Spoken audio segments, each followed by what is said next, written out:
السلام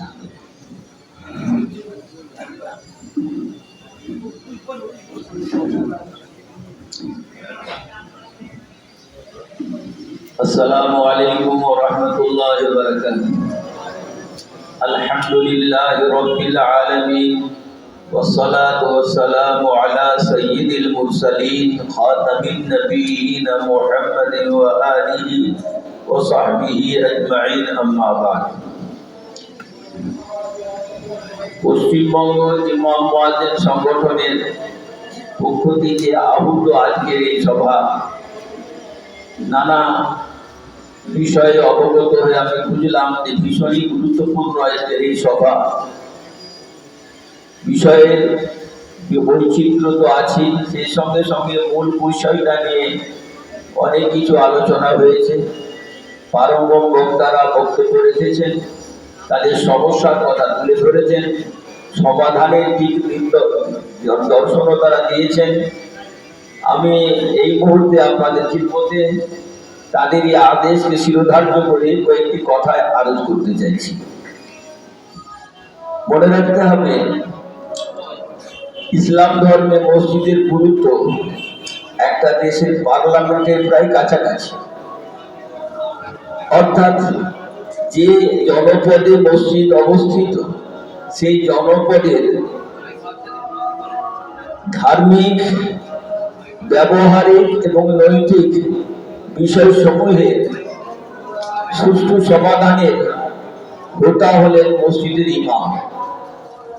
সবচেয়ে বড় ইবাদত ইমানের পরে যা মুসলমানের উপরে অর্পিত হয়েছে তা হলো নামাজ। সে নামাজ সুশৃঙ্খল ভাবে ইসলামী শরা এবং বিধি সম্মত ভাবে মুসল্লিদের আঞ্জাম দেওয়ার জন্য ইমামের নিয়োগ করা হয়। ইমাম হলেন পেশোয়া, সবারই অগ্রাধিকারের যোগ্য এবং সম্মান প্রাপ্তির যোগ্য। তিনি নেতৃত্ব দেন নামাজে। আমরা দেখি নামাজে ইমাম সাহেবের মূল দায়িত্ব হলো কিরাআতে কুরআন। এখানে ইমাম সাহেব কিরাআত করেন, কুরআন পাঠ করেন, মুক্তাদিদের কিছু করতে হয় না। ওরা প্রাণ ভরে মন ভরে শুনবেন, আত্মস্থ করবেন, কোরআনের কথাগুলো উপলব্ধি করবেন, আত্মনিয়োগ করবেন নামাজে। বাকি সমস্ত অনুষ্ঠান ইমাম যা করেন মুক্তাদিরও তাই করবেন। এখানে নেতৃত্ব শুধু তিলাওয়াতে কোরআন, যা নামাজের অন্যতম ফরজ একটি দায়িত্ব। মুক্তাদিরা কায় মনোবাক্যে ইমাম সাহেবকে স্মরণ করেন, অনুকরণ করেন এবং সেই নিয়ম পদ্ধতি এবং শৃঙ্খলাকে অক্ষরে অক্ষরে রূপায়ণ করার তারা সংকল্প নিয়ে ইক্তেদা করে। ইক্তেদার মানেই হলো আমি আমার সম্মুখস্থ ইমাম সাহেবের যা কিছু পরিচালন পদ্ধতি নামাজের ক্ষেত্রে তাকে বর্ণে বর্ণে অক্ষরে অক্ষরে স্মরণ করব। মুক্তাদি যদি ইমামের সেই স্মরণ এবং অধীনতা পালনে ব্যর্থ হয়, তাহলে তার নামাজ চলে যাবে।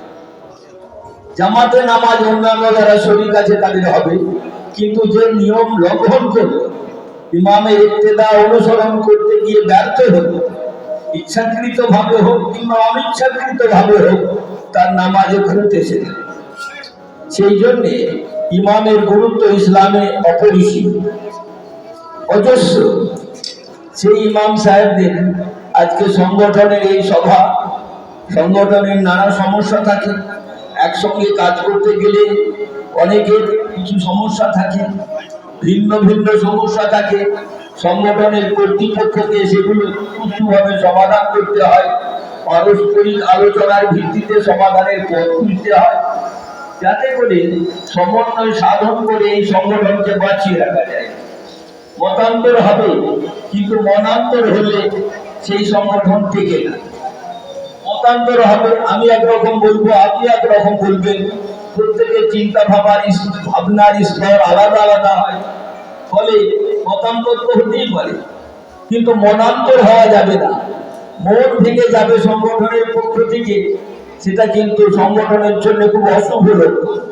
তাই সবাইকে সংহত সংযত হয়ে নিজেদের মতামত ব্যক্ত করতে হবে। সমস্যা কিভাবে সুন্দর করে যথাসাধ্যভাবে মিটিয়ে নেওয়া যায় তার জন্য আন্তরিক এবং ঐকান্তিক প্রচেষ্টা করতে হবে। যুদ্ধপ্রেমী মনোভাব সংগঠনের পক্ষে হিতকর নয়, ভীষণ ক্ষতিকর। সেই জন্য সংগঠনের শরীর সকল ইমাম ভাইদের শ্রদ্ধা সহকারে তাদের শ্রদ্ধা এবং সম্মানকে মাথায় রেখে আমি তাদের কাছে বিনীত অনুরোধ করব, আপনাদের মতান্তর হতে পারে। সংগঠনের কর্তৃপক্ষের সঙ্গে মত বিনিময় করতে গিয়ে অনেক সময় আপনার মনের এবং আপনার মতের সঙ্গে ওদের মতের মিল হবে না, তর্ক হবে, বিতর্ক হবে, যেন বিষম্বাদ না। এই জায়গাটাই মাথায় রাখতে হবে। বিতর্ক হওয়া ভালো, বিষম্বাদ হওয়া ভালো। এতে ধ্বংসের প্রক্রিয়া শুরু হয়ে যায়, সংগঠন খান খান হয়ে যায়। সেই জন্যে সর্ববৃহৎ এই সংগঠনের কে আরো বেশি সংহত, আরো বেশি মজবুত, আরো সুদৃঢ়করণের লক্ষ্যে সবাইকে নিজস্ব চিন্তা ভাবনার যে ফল তা পরিবেশন করতে হবে, কিন্তু তাই নিয়ে মতান্তর করে সংঘাতের পথে যাওয়া অনুচিত হবে, আত্মঘাতী পদক্ষেপ। সেই জন্য সবাইকে সুস্থিরভাবে ধীরস্থিরভাবে মনকে আরো বেশি সংযত সংহত করে পরিপাটি করে গঠনমূলক পরামর্শ দেওয়ার জন্য সবাইকে অনুরোধ করব। এবং কর্তৃপক্ষ বা নেতৃপক্ষ যা সমাধান দেবেন আপাত দৃষ্টিতে আমার মনোভূত না হলেও বৃহত্তর স্বার্থে সেটা মেনে নেওয়ার অনুরোধ। কারণ ব্যক্তির মত পার্থক্য হতে পারে, কিন্তু সমষ্টির অধিকাংশের মতকে কিন্তু অগ্রাহ্য করা যায় না। সেই জন্যে সংখ্যাধিক্যের ভিত্তিতে সমাধান করতে হয়, সিদ্ধান্ত নিতে হয়। তাতে কারো কারো মনে কিছু পূর্ণতা থাকতেই পারে, সেটা পরে মিটিয়ে নেওয়া বাঞ্ছনীয় বলে আমার মনে হয়। দ্বিতীয় কথা আমি বলবো, আজকে সারা পৃথিবী, আমি ইমাম সাহেবদের দায়িত্বের কথা বলতে পারবো না, কারণ তারা বড় দায়িত্ব পালন করছেন, অনেক সংযত সমহত হয়ে তারা নামাজে নেতৃত্ব দেন। তারা জানেন আমার পেছনে যারা ইত্তেদা করছেন তাদের সবার নামাজে শুদ্ধতার দায়িত্ব আমার স্কন্ধে নেই। আমার এই চওড়া কাঁধে তাদের দায়িত্ব আল্লাহ অর্পিত করে দিয়েছে। আমি যদি বেচাল চলি, অন্য মনস্কতা গ্রহণ করি নামাজে, তাহলে সবারই নামাজ ভুল হয়ে যাবে, আর তার জন্য খেসারত আমাকে। কারণ আমার নামাজে তাদের নেতৃত্ব দিচ্ছি। আমার চালচলন, আমার মনোসংযোগ অত্যন্ত সুদৃঢ় হতে হবে, সুসংহত হতে হবে এবং নিয়মতান্ত্রিক হতে হবে। সেই জন্যে ইমাম সাহেবরা অনেক গুরু দায়িত্ব পালন করেন, তাদেরকে আমি আন্তরিক অভিনন্দন জানাচ্ছি, স্বাগতম জানাচ্ছি। তাদের জন্য লম্বা হাতে তাদের জন্য দোয়াও করছি। এবারে আমি কিছু কথা বলতে চাইছি। সারা পৃথিবীতে আপনারা সবাই জানেন, কোরআন ও হাদিস তো সবাই পড়েছেন, আলিম ওলামারা পড়েছেন, ইমাম সাহেবরাও পড়েন, আমরা যারা ছাত্র তারাও পড়ি। একটা সময় আসবে, আরবিতে একটা কবিতার উপরে শিরোনামটা পড়ছি, লেকুল্লে শাইইন ইযা মা তাম্মা নুকসান। কোন জিনিস যখন বাড়তে বাড়তে শীর্ষ শিখরে পৌঁছে যায়, উন্নয়নের শীর্ষ শিখর চূড়ায় পৌঁছে যায়, তখন তার অবক্ষয়, তার পতন শুরু হয়। সেই পতনটা রোধ করে করার দায়িত্ব তাদের, যারা এই শিখরটিটাকে খাড়া করছে। অনুগামীদের অনুসারী। রাসূল আসবেন না, নবী আসবেন না, শেষ নবী হযরত মুহাম্মদ সাল্লাল্লাহু আলাইহি ওয়াসাল্লামের তিরোধানের পর, আল্লাহর কাছে প্যারা হয়ে যাবার পর দুনিয়া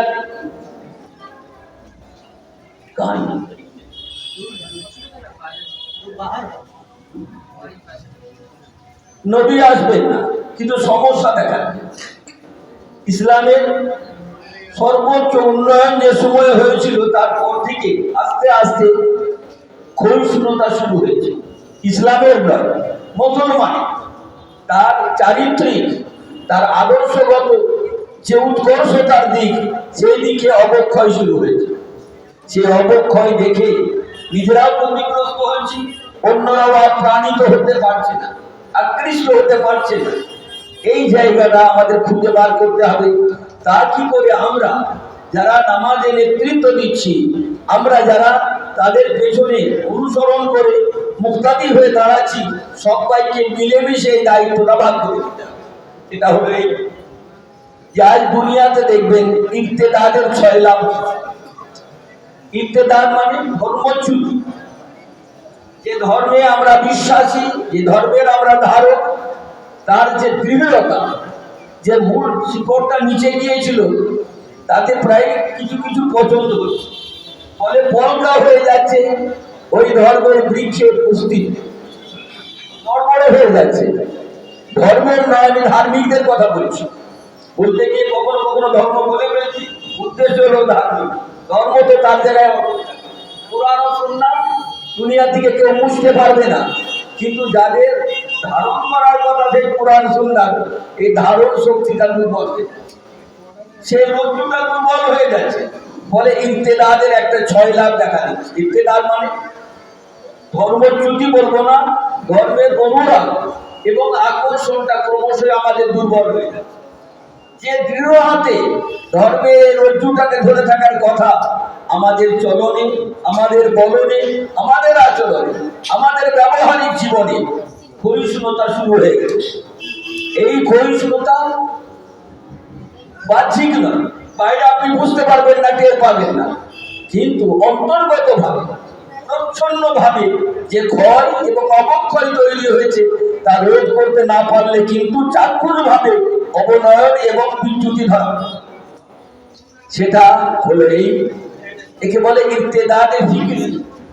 চিন্তার জগতে আমাদের ইক্তেদার তৈরি হচ্ছে, এমন বাতাবরণ তৈরি করা হচ্ছে বিশ্বময়। কোন একটা দেশ, কোন একটা গোষ্ঠীকে উদ্দেশ্য করে বলছি না, বিশ্বময় অ্যান্টি মুসলিম সোসাইটি, তাদের লক্ষ্য হলো মুসলিম যুব সমাজকে, শিক্ষিত সমাজকে ধর্মচ্যুত করে দেওয়া, ধর্মের প্রতি তাদের বিরাগ ভাব তৈরি, তাদের মধ্যে সন্দেহের বীজ বপন করে দেওয়া। নানা বিষয় রয়েছে, বিস্তারিত আলোচনার অবকাশ নেই, কারণ রয়েছে জুম্মার জোহরের সময় হয়ে আসে। সেই জন্য বলছি, ইক্তেদারের ফিকরি যদি আমরা অবদমন করতে না পারি, প্রতিরোধ করতে না পারি, তাহলে আমাদের যে যুব সমাজ স্কুল কলেজে পড়ছে কিংবা কর্মশালায় কাজ করছে, তাদের অতিক্রম ঘটতে দেরি লাগবে।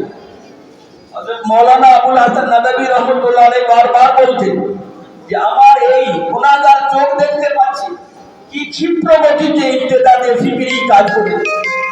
আমরা যদি এখনো সচেতন না হই, আমরা যদি এখনো সাবধান না হই, তাহলে আমাদের যুব সমাজকে ইক্তেদারের ফিকরির হাত থেকে বাঁচাতে হবে। চিন্তনের জগতে তাদের ভাবনা চিন্তার স্তরে এমন কিছু সন্দেহ ইসলামের বিপক্ষে করিয়ে দেওয়া হচ্ছে, নানা ছলে, নানা কলে, নানা কৌশলে।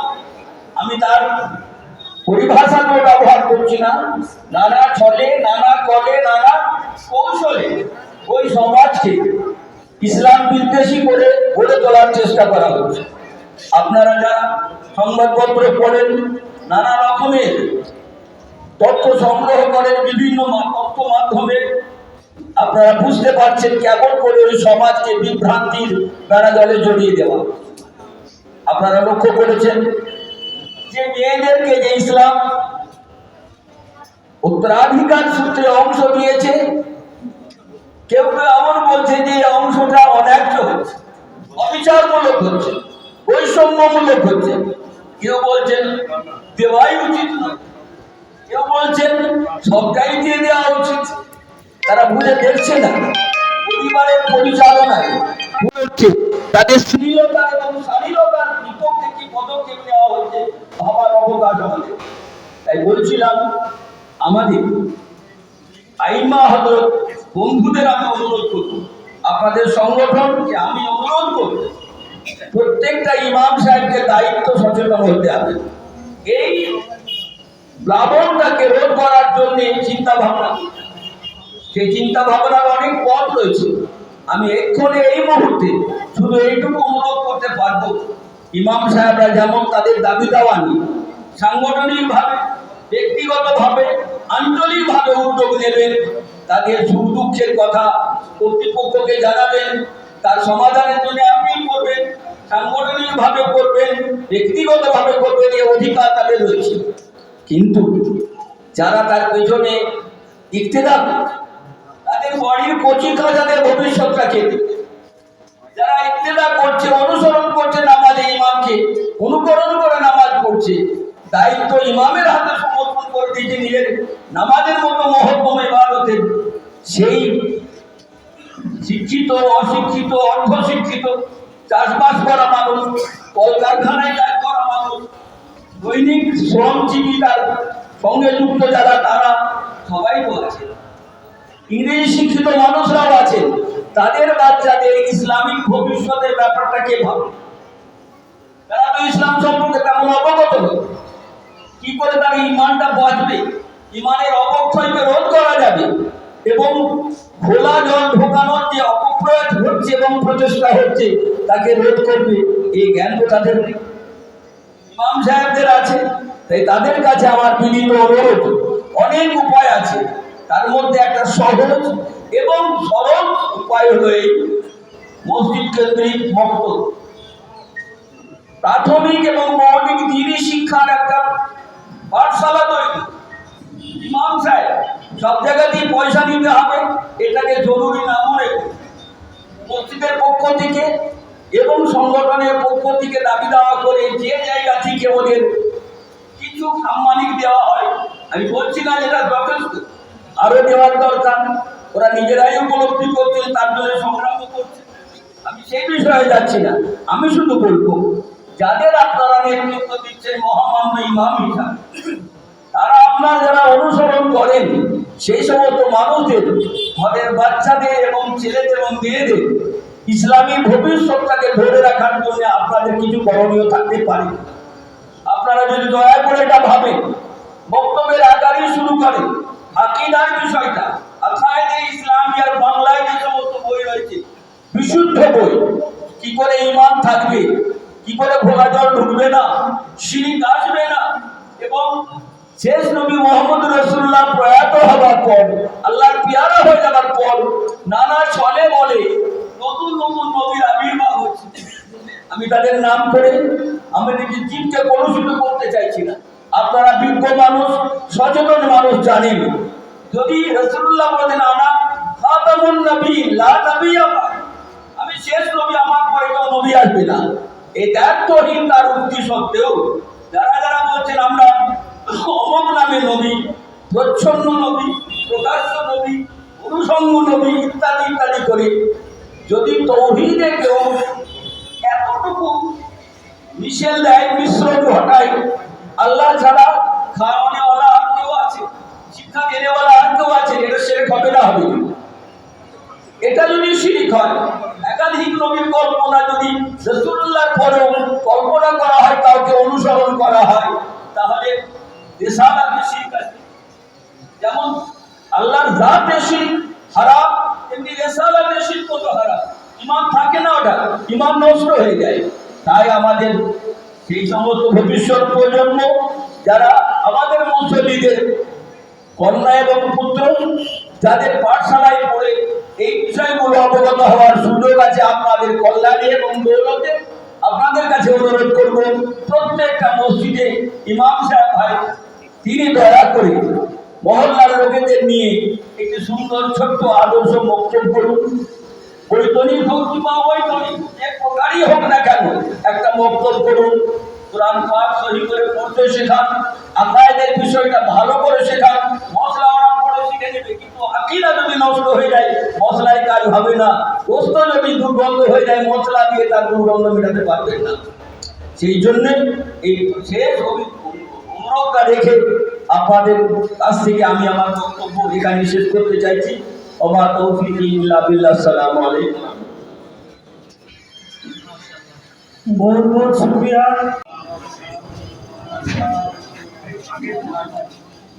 अल्लाह लकल हम्दु शुक्रा व लकल मन्नु फज़ला। अल्लाह लकल हम्दु हम्दन दाइमन मअ दवामी व लकल हम्दु हम्दन क़ाइमन। अल्लाहुम्मा अंतल्लज़ी सजदा लक सवाउल लैल व नहार व शुआउश शम्स व नूरुल क़मर وخفيف الشجرة في النهار. يا الله يا الله يا الله، أنت الله الرؤوف الرحيم. اللهم لك الحمد كالذي تقول خيرا مما نقول. اللهم إني لا أحصي عليك ثناء أنت كما أثنيت على نفسك. اللهم ارزقنا حبك وحب حبيبك ورسولك محمد صلى الله عليه وسلم وحب من ينفعنا حبك. اللهم إنا نسألك من كل خير خزائنه بيدك ونعوذ من كل شر خزائنه بيدك. اللهم إنا نسألك من كل خير مما سألك نبيك سيدنا محمد صلى الله عليه وسلم ونعوذ من كل شر مستعاذ من نبيك سيدنا محمد صلى الله عليه وسلم. اللهم ألف بين قلوبنا وأصلح ذات بيننا واهدنا سبل السلام ونجنا من الظلمات إلى النور وجنبنا الفواحش ما ظهر منها وما بطن وجنبنا الفواحش ما ظهر منها وما بطن وجنبنا الفواحش ما ظهر منها وما بطن وبارك لنا في أسماعنا وأبصارنا وقلوبنا وأزواجنا وذرياتنا وتب علينا إنك أنت التواب الرحيم واجعلنا شاكرين لنعمتك مسلمين بها قابلها فينا. اللهم انصر الإسلام والمسلمين. اللهم أنجد الإسلام والمسلمين واغفر للكفرة والمتفجرون ومزق دموعهم وخالف بينهم وزلزل أقدامهم وهزم جندهم.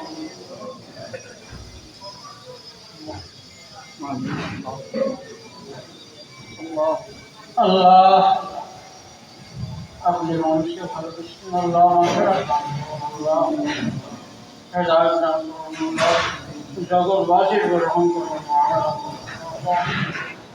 سيدنا آدم شرطকে নিয়ে কিয়ামত পর্যন্ত সমস্ত ইমানদার নারী মাগফিরাত আমাদের আওয়াজ দাও, বিশেষ করে আল্লাহ প্যালেস্টাইনের মুখে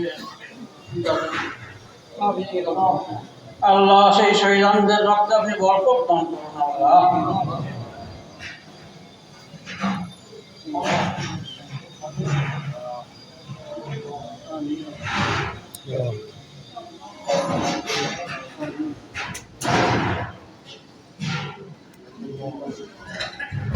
لست بالغ أقتل مسلما على أي شك في الله مرجعي وإن يشاء يبارك في أوصال شر واسعي.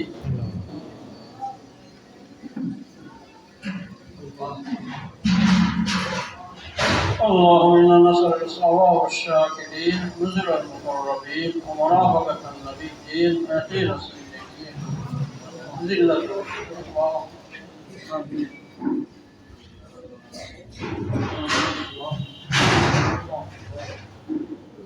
الله. الله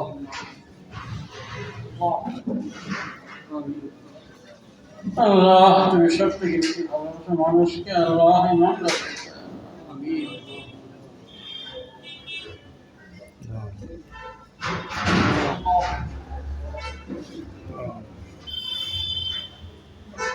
আল্লাহ তোমার ভরপুর মদদ করুন।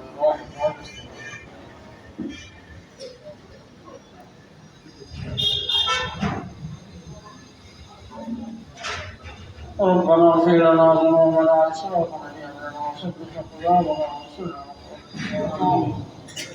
ربنا لا تزغ قلوبنا بعد إذ هديتنا وهب لنا من لدنك رحمة إنك أنت الوهاب. ربنا اغفر لنا ولإخواننا الذين سبقونا بالإيمان ولا تجعل في قلوبنا غلا للذين آمنوا ربنا إنك رؤوف ربنا إنك رؤوف ربنا إنك رؤوف ربنا عليك توكلنا وإليك الأمر. ربنا لا تؤاخذنا إن نسينا ربنا ولا تحمل علينا إصرا كما حملته على الذين من قبلنا ربنا ولا تحملنا ما لا طاقة لنا واعف عنا واغفر لنا وارحمنا أنت مولانا فانصرنا على القوم. ربنا لا تجعلنا فتنة للذين كفروا واغفر لنا ذنوبنا إنك أنت العزيز الحكيم.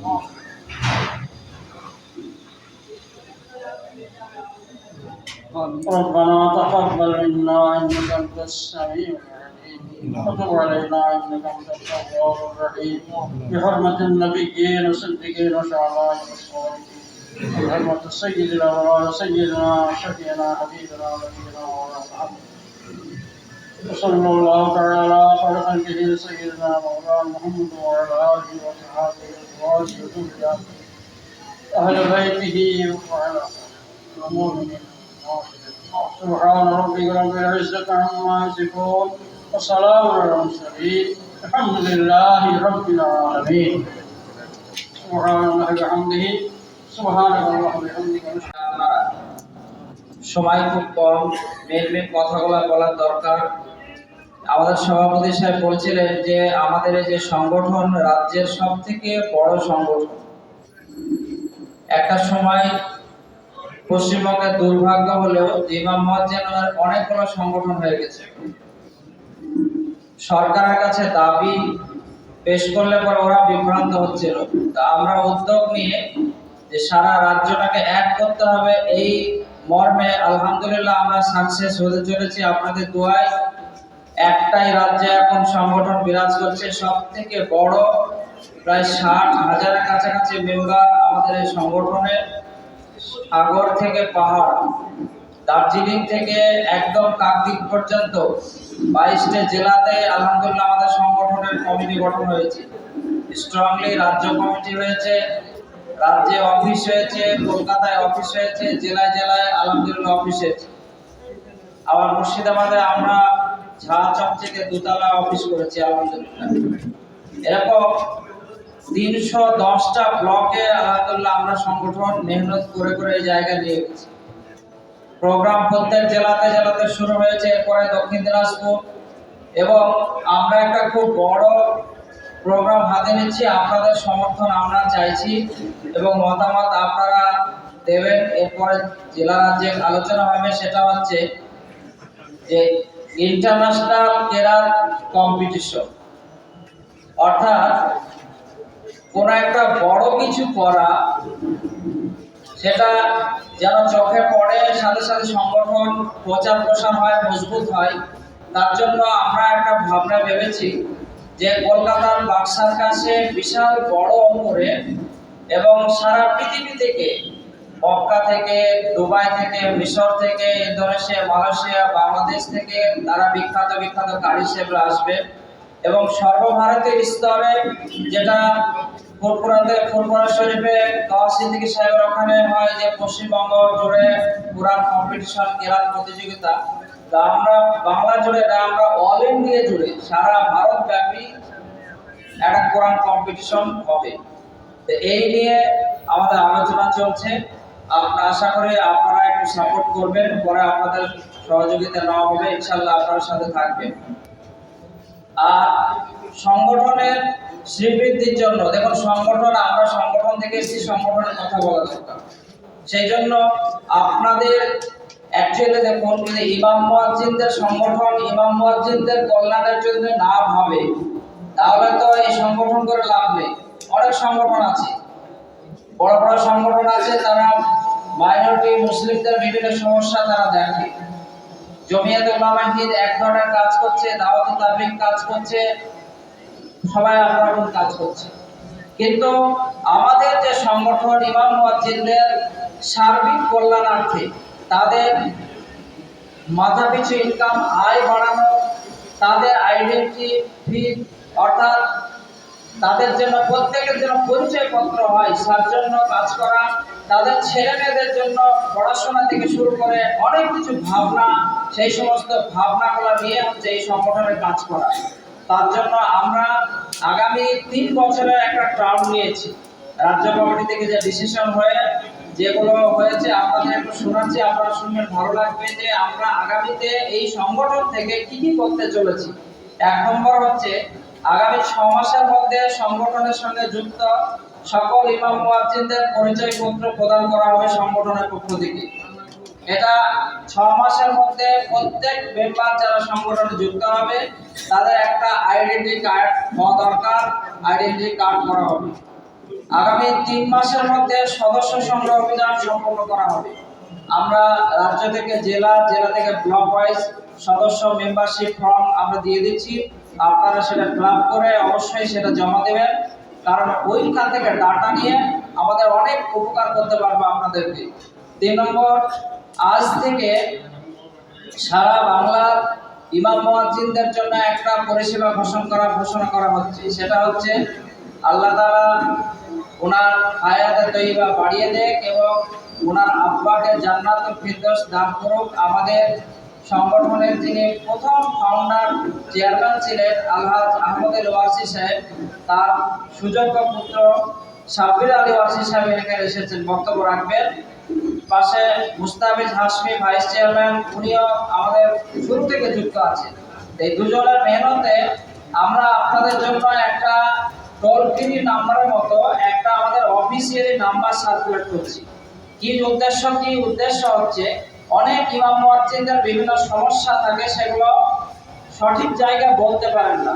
তার ভাতা সংক্রান্ত সমস্যা, কোন ইমাম সাহেবের ক্যান্সার হয়েছে, কোন ইমাম সাহেব দুরারোগ্য রোগে ভুগছেন, কারো কিডনির সমস্যা, কারো কঠিন রোগে ভুগছেন, বা ছেলে মেয়েকে পড়াতে পারছেন না, হেলথ রিলেটেড সমস্যা, এডুকেশন রিলেটেড সমস্যা, ছাত্র ভর্তি করতে পারছেন না, আলামী মিশন সহ অন্য জায়গায়। তো এই সমস্ত আপনাদের সহযোগিতার জন্য আমরা আজকে আপনাদের জন্য একটা নাম্বার দিচ্ছি। নাম্বারটা আপনারা লিখে দিন। আমাদের রাজ্য অফিসে একজনকে স্টাফকে রাখা হয়েছে, ও সকাল 9টা থেকে সন্ধ্যা 6টা পর্যন্ত ফোন ধরবে আপনাদের সমস্যাগুলো সে কি করবেন, আপনাদের সমস্যাগুলো নোট করবে। তারপরে আমরা ফাইল বানিয়ে জেলা ভিত্তিক পাঠিয়ে এটা আমরা একটা রিপোর্ট তৈরি করব। তারপরে ইনশাআল্লাহ আপনাদের সমস্ত সমস্যা সমাধান করার আমরা চেষ্টা করব ইনশাআল্লাহ। সেই নাম্বারটা আপনারা লিখে নেন। নাম্বারটা হচ্ছে 9674139069 9674139069। এই নাম্বারটা আমাদের রাজ্য অফিসের হেল্পলাইন। এই নাম্বারে ফোন করে আপনাদের ইমাম মুয়াজ্জিন সম্পর্কিত যাবতীয় যা সমস্যা আছে আপনারা ওখানে নোট করবেন। আর একবার বলছি, 9674139069 74139069 9674139069 9674139069। এটা আমাদের রাজ্য অফিসের নাম্বার। আপনারা অবশ্যই এটাতে ফোন করবেন আপনাদের যাদের যাদের সমস্যা, এবং অন্যান্য জেলাতেও এটা ছড়িয়ে দেবেন। 2 নম্বর 3 নম্বর 5 নম্বর হচ্ছে যে ইমাম মুয়াজ্জিনদের ছেলে মেয়েদের পড়াশোনার জন্য, দেখুন প্রত্যেকটা সংগঠনের সদস্যদের জন্য যারা সংগঠনে তারা ভাবে রিক্সা ইউনিয়ন, টোটো ইউনিয়ন আছে, ওদেরকে বিপদে পড়লে ওরা ওদের পাশে ঝাঁপিয়ে পড়ে, তাই তো? আমাদেরও সংগঠন থেকে একটা সিদ্ধান্ত রেজুলেশন হয়েছে, রাজ্য কমিটি, জেলা কমিটিকে এটা বাস্তবায়ন করতে হবে, ব্লক কমিটিকে বাস্তবায়ন করতে হবে যে কোনো ইমাম সাহেবকে যদি মসজিদ কমিটি অন্যায়ভাবে তাড়িয়ে দেয়, তাহলে পরে সংগঠন ও ইমাম সাহেবের পাশে দাঁড়াবে, মুয়াজ্জিন সাহেবের পাশে দাঁড়াবে। হয় ওকে ওখানে বহাল রাখবে, না হলে তার ভাতা যেন না কাটে, তাই ব্লকে ডেপুটেশন পিএলএমকে বিডিএকে ডেপুটেশন দিয়ে রাখবে। আমার কোনো সদস্য যেন অন্যায়ভাবে না দাঁড়ায় মসজিদ কমিটি, তার জন্য আমাদের সংগঠন সিদ্ধান্ত নিয়েছে। 5 নম্বর ভালো একটা সিদ্ধান্ত নিয়েছে, সেটা হচ্ছে আপনারা শুনে খুশি হবেন, ইমাম মুয়াজ্জিনদের ছেলে মেয়েদের পড়াশোনার জন্য আলাদা কলকাতায় একটা স্কুল হবে, সেই জায়গা দেখা চলছে। 1 নম্বর কলকাতা বেশি সে জায়গা ওখানে দেখা চলছে। 2 নম্বর আপনাদের উলুবেড়িয়াতে আপনার আইয়ুব ভাই আমাদের জেলা সেক্রেটারি সাহেব উনি দেখেছেন একটা জায়গা। এই দুটো জায়গার ভিতরে ইনশাআল্লাহ আমরা আগামী রমজান মাসের পরে ইনশাআল্লাহ কাজ শুরু করব বলে বিশেষ তহবিল বা ফান্ড গঠন করা হবে।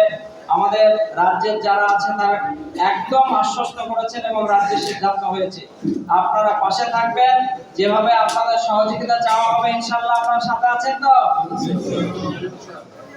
আর হচ্ছে আপনারা শুনে খুশি হবেন যে রাজ্য থেকে সিদ্ধান্ত নেওয়া হয়েছে যে হেলথ রিলেটেড কোনো সমস্যা, স্বাস্থ্য সংক্রান্ত কোনো সমস্যা হলে কলকাতার কোনো হসপিটালে যদি আপনাদের রোগী ভর্তি করতে সমস্যা হয়, পিজি সহ যে কোনো হসপিটালে, এটা আমাদের ওই রাজ্য অফিসে ফোন করে বলবেন।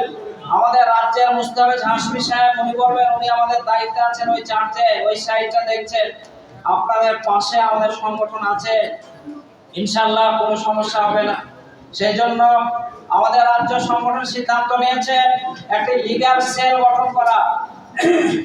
যারা যে সমস্ত ইমাম মুয়াজ্জিনদের ফ্যামিলি বা ইমাম মুয়াজ্জিন মিথ্যা মামলায় ফেসে যাচ্ছে, পুলিশ হয়রানি করছে, এই রকম কেস যদি আইনি লড়াইয়ের ব্যাপার থাকে আমাদের সংগঠন লড়বে।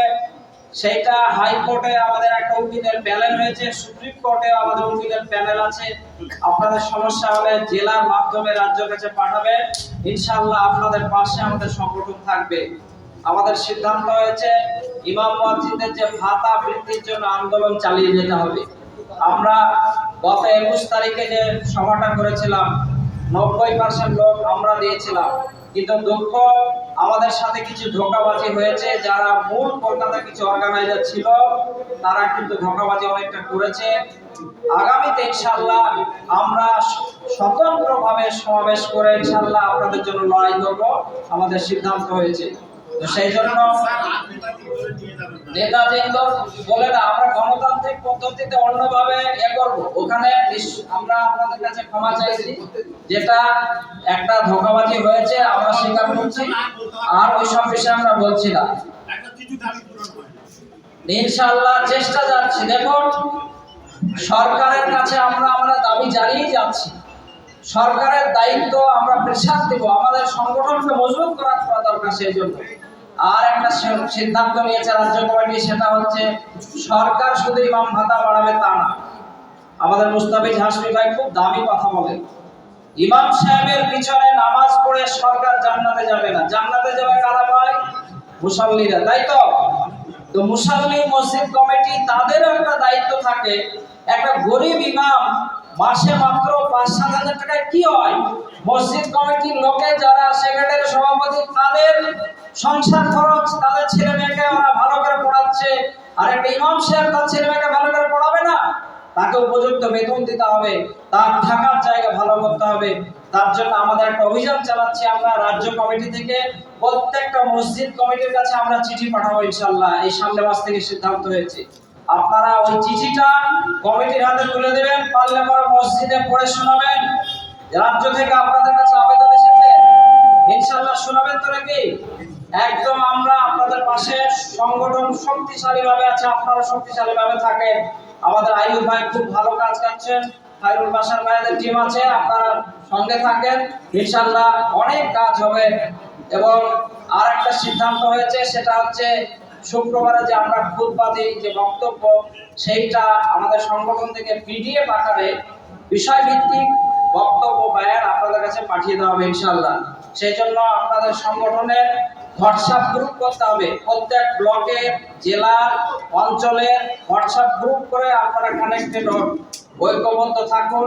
ইনশাআল্লাহ আমরা এই ভাতা বৃদ্ধি বা ইমাম মসজিদ অন্যান্য দাবিতে আমরা লোকসভার আগে কলকাতায় ইনশাআল্লাহ আরেকবার আমরা সমাবেশ করব। আমরা কাউকে নেই, দরকার নাই, ঠিক আছে? আমরা সরকার কাছ থেকে না হলে আমরা আমাদের মতো করে সংগঠন থেকে চেষ্টা করবো ইনশাআল্লাহ, ঠিক আছে? আমরা ওইদিকে যাচ্ছি না, মেইনলি যেটা আমরা যতটুকু সম্ভব আপনাদের পাশে আছি, সংগঠন মজবুত আকারে চলবে। আল্লাহ তাআলা আমাদের সকলকে তৌফিক দান করুন। ওয়া আখির দাওয়ানা আলহামদুলিল্লাহি রাব্বিল আলামিন।